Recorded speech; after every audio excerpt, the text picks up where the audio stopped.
sekalian, ayat-ayat yang telah dibacakan oleh Tuan Imam sebentar tadi adalah ayat-ayat yang menggambarkan kisah perjalanan dakwah yang dilalui oleh Nabi Ibrahim alaihissalam. Dalam rakaat yang pertama tadi, bagaimana ayat-ayat yang dibacakan itu menceritakan sedikit sekelumit kisah Nabi Ibrahim alaihissalam bersama dengan ayahanda yang disebut oleh Al-Quran bernama Azar. Setengah di kalangan ulama menyebutkan namanya sebagai Izar.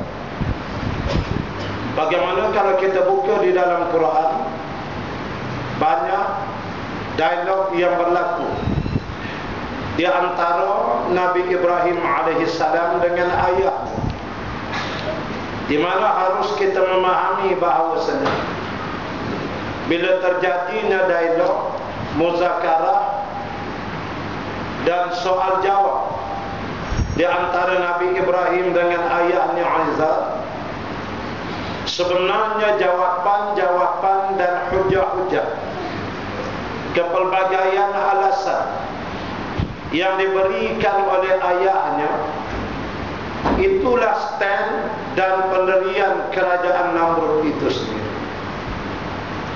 Kerana Azar, ayah kepada Nabi Ibrahim ini, merupakan right wing, orang kanan kepada Maharaja Namrud. Dia telah diberikan satu projek yang besar oleh kerajaan Namrud. Azar, ayah Nabi Ibrahim, iaitulah projek membuat patung-patung dan berhala-berhala sembahan, di mana patung yang dibuat oleh Azar, oleh ayah Nabi Ibrahim ni, berkenan sangat ke hati Maharaja Namrud. Memang dia suka sangat. Sebab itu dia bagi terus direct nego dengan ayah Nabi Ibrahim. Banyaklah dapatnya sebagai satu ujian kepada Nabi Ibrahim. Kalau Nabi Ibrahim mau bersenang lenang, tutup mulut aja, ikut segala kekufuran, kesesatan, jahiliyah di atas berbagai nama yang dijalankan oleh ayahnya bagi menegakkan sistem dan falsafah kerajaan Namrud yang syirik ini. Tapi Nabi Ibrahim dia lawan sampai ke sudah. Dalam dia berlawan, berhujah, mengemukakan pandangan dan sebagainya, Nabi Ibrahim berikhtiar menambahkan ilmu, mengadakan renungan ke dalam diri, melihat alam persekitaran, khususnya yang ada di langit, bagaimana digambarkan dalam ayat-ayat yang dibacakan tadi. Renungan ke dalam jiwa yang dibuat oleh Nabi Ibrahim untuk mencari Tuhan yang sebenar. Sekejap dirasakan bintang, tapi dia tengok bintang tu berkelip-kelip macam hilang tak hilang, ada tak ada aja. Takkan Tuhan macam ni, dia mengalih ke bulan pula. Inilah kata dia Tuhan bulan. Atau bila siang hilang pula bulan, keluar matahari. Nabi Ibrahim kata, sesat aku. Adakah aku menganggap bulan tu Tuhan? Rupanya yang ini lebih besar, kata Nabi Ibrahim. Tak tahu datang maghrib, hilang pula matahari. Di saat itulah dia beristighfar dan pasrah. Dia Islam. Dia menyerahkan dirinya di hadapan Allah Subhanahu wa taala. Satu daripada perangai Nabi Ibrahim, dia suka melakukan muhasabah ke atas dirinya sendiri.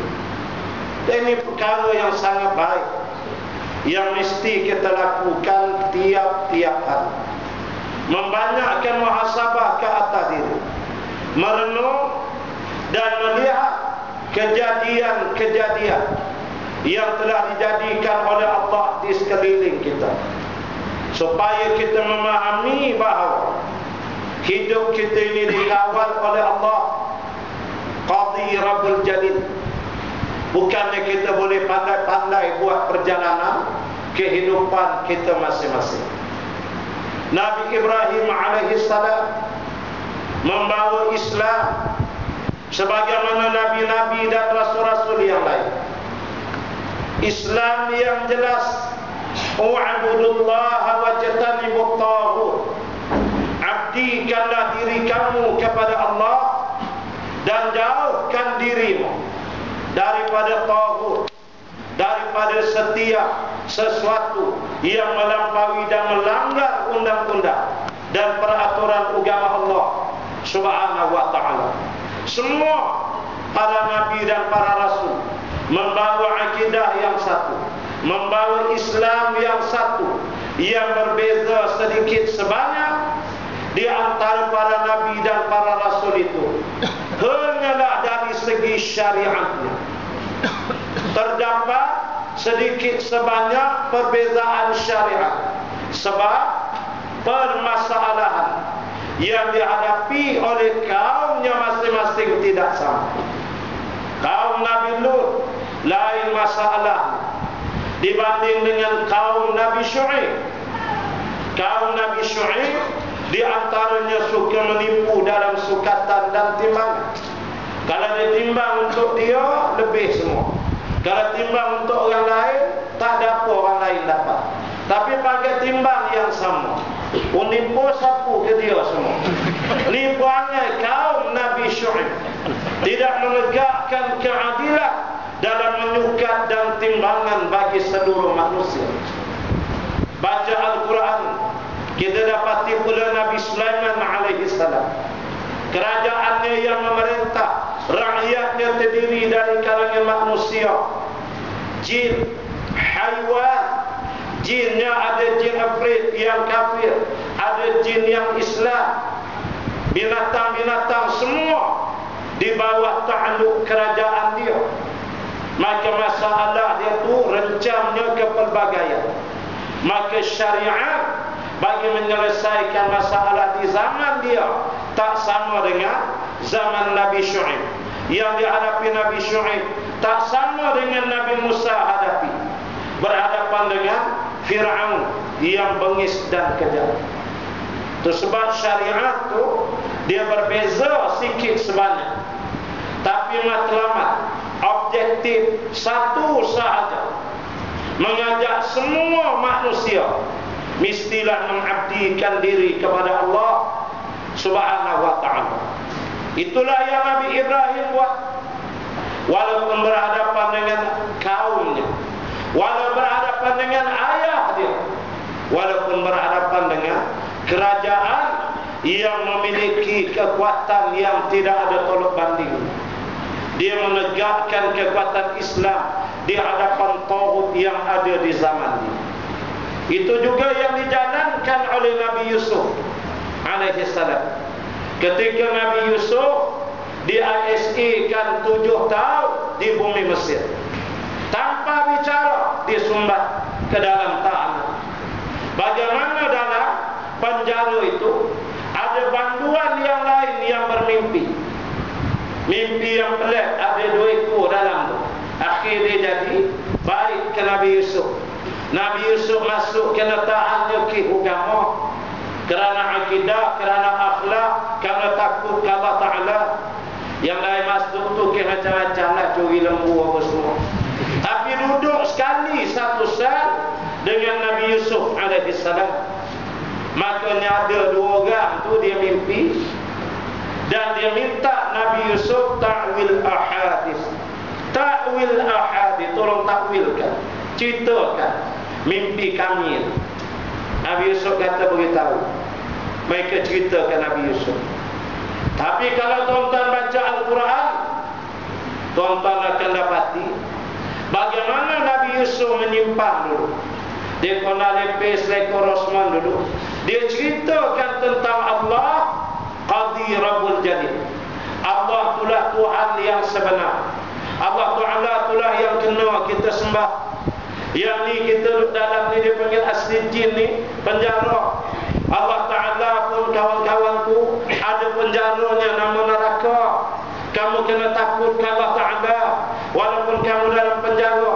Kalau kamu bertaubat, Allah Ta'ala tu Tuhan tu dia ampunkan kamu macam-macam. Dia dakwah dulu. Kalau tuan-tuan baca Quran dekat semuka setengah, dia dah gerbak-gerbuk. Ujung tu baru dia takwil mimpi tu. Bagaimana Nabi-Nabi dan Rasul-Rasul alaihi wassalam memperanamkan diri mereka, menyebarkan risalah, menyatakan kebenaran kepada manusia walaupun berada di dalam penjara. Hadirin dan hadirat, muslimin dan muslimat yang dirahmati Allah sekalian, Nabi Ibrahim alaihi salam berhadapan dengan Namrud hanya dengan Islam itulah. Demikian juga Nabi Musa alaihi salam berhadapan dengan kerajaan Fir'aun dengan Islam yang diperintahkan Allah untuk menyampaikan. Demikian juga Nabi Yusuf, bahkan seluruh nabi-nabi dan rasul-rasul alaihi wassalam, mereka menegakkan Islam di hadapan seluruh manusia. Tidak lari daripada apa yang diperintahkan oleh Allah ke atas mereka. Maka itulah satu daripada tugas, tanggungjawab yang Allah Ta'ala telah taklifkan, telah memfardukan ke atas tiap-tiap orang di kalangan kita ini, supaya dalam apa keadaan sekalipun hendaklah kita menceritakan Islam kepada manusia, menyampaikan. Kadang-kadang skup ni dia jadi kecil. Kadang-kadang kawan-kawan kita dalam jama'atul tabligh, mereka je buat gas, buat bayar. Tu pun dalam masjid surau aja. Bila pergi keluar kadang dia halau orang. Sebab itu semua tiap-tiap orang mesti memperanamkan diri. Kerana Islam mesti memerintah. Tidak boleh Islam diperintah macam hari ini, tak boleh. Dia mesti tegak dalam bentuk sebuah daulah, kepimpinan, kerajaan dan pemerintahan. Islam yang dibawa oleh Nabi sallallahu alaihi wasallam adalah Islam yang syumul, Islam yang menyeluruh, yang kamil, mutakamil, yang lengkap, melengkapkan di antara satu dengan lain.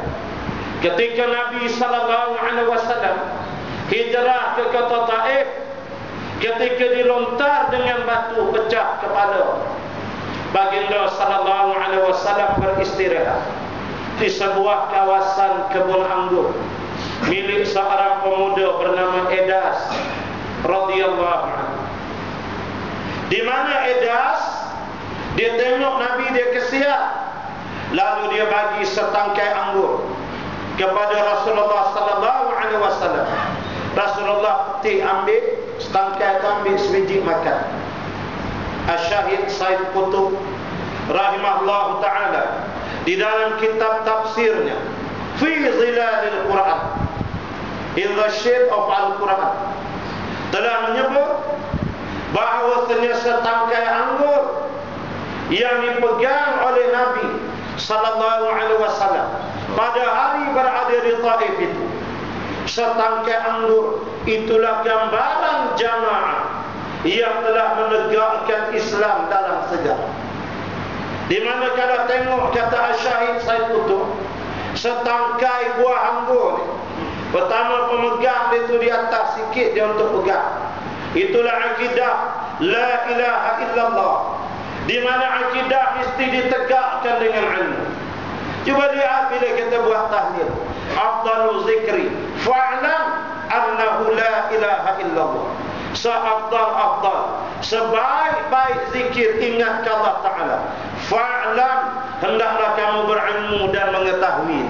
Disebut ilmu dulu, baru annahu, dia itu ialah kalimah la ilaha illallah, baru kita ayun sampai 100 la ilaha illallah.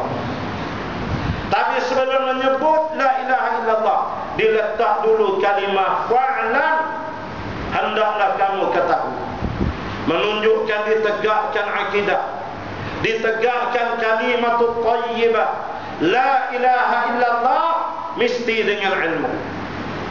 Sebab itu tidak ada pilihan, mesti berterusan belajar dan dapatkan ilmu. Nah, pagi besok insya-Allah macam yang telah diumum, tuan-tuan di sini akan dapat ilmu berhubung dengan Syiah. Boleh tahu, boleh faham, boleh menjaga diri, kerana ilmu itulah yang akan menyelamatkan kita. Sebab itulah kita buat dekat tazkirah walau 20 minit, walau setengah jam. Tazkirah dia tak ada panjang. Dia kalau panjang tu ceramah umum kat Padang. Dia jadi pendek kalau dia tembak gas, pendek lah ceramah.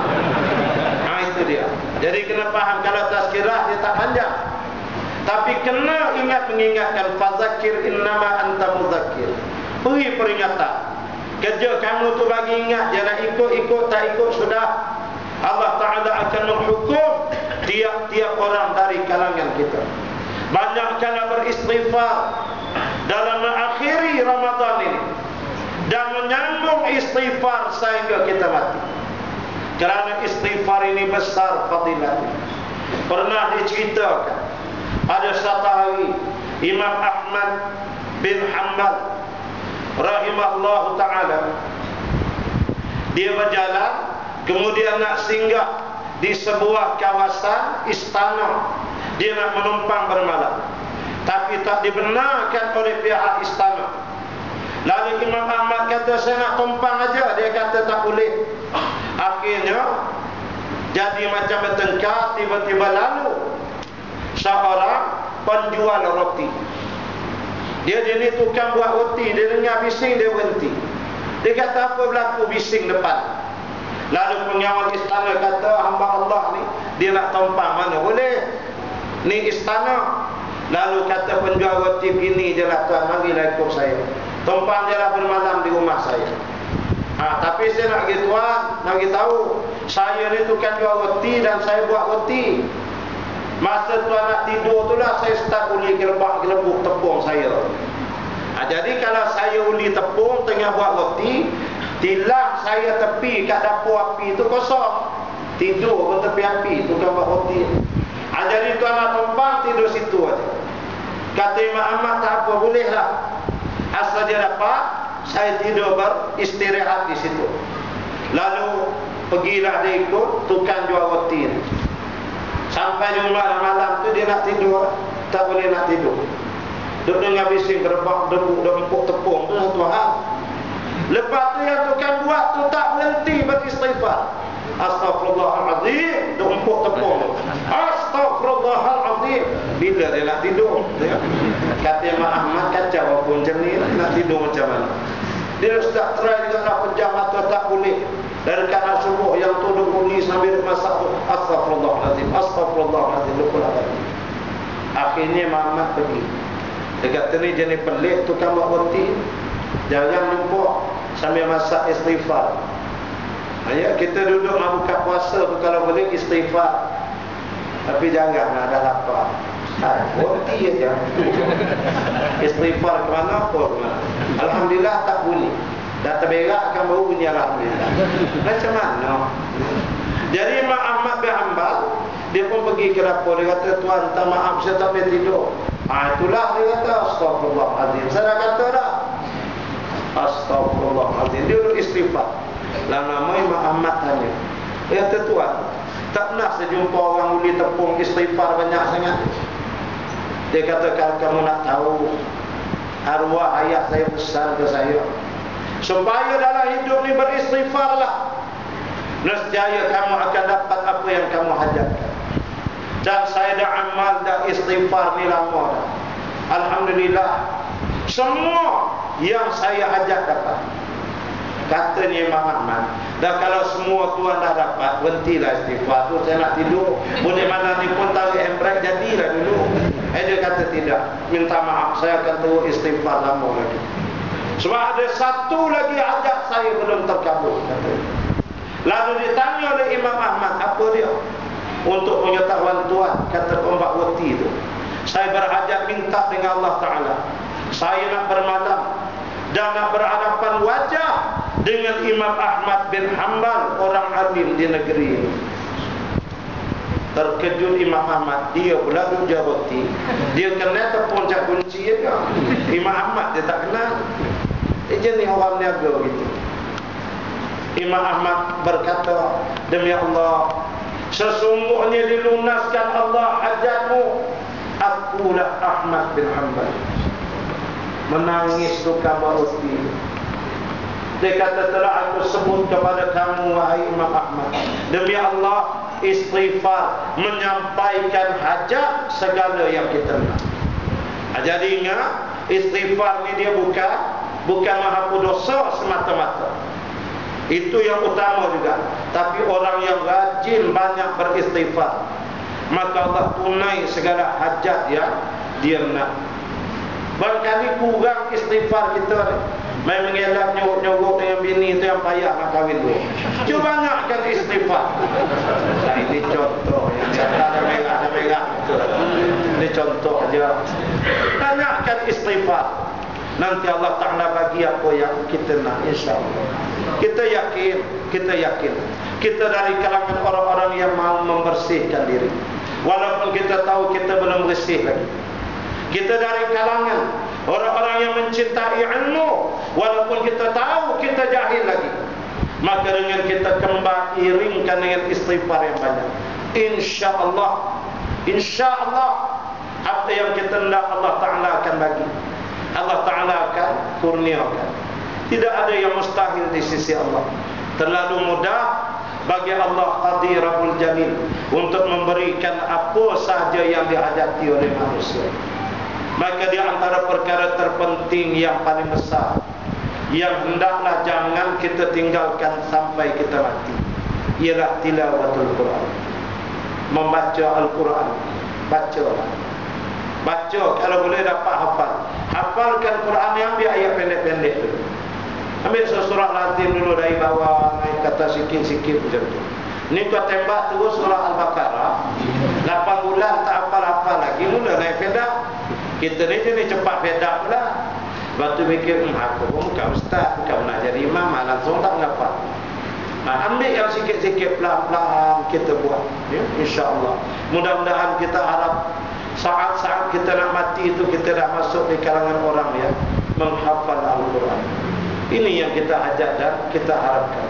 Terus kena beramal, jangan berputus asa, jangan rasa lemah dan jauh daripada rahmat Allah. Karena Allah Ta'ala itu sentiasa kasih dan sangat sayang kepada para hamba yang suka beristighfar dan bertaubat.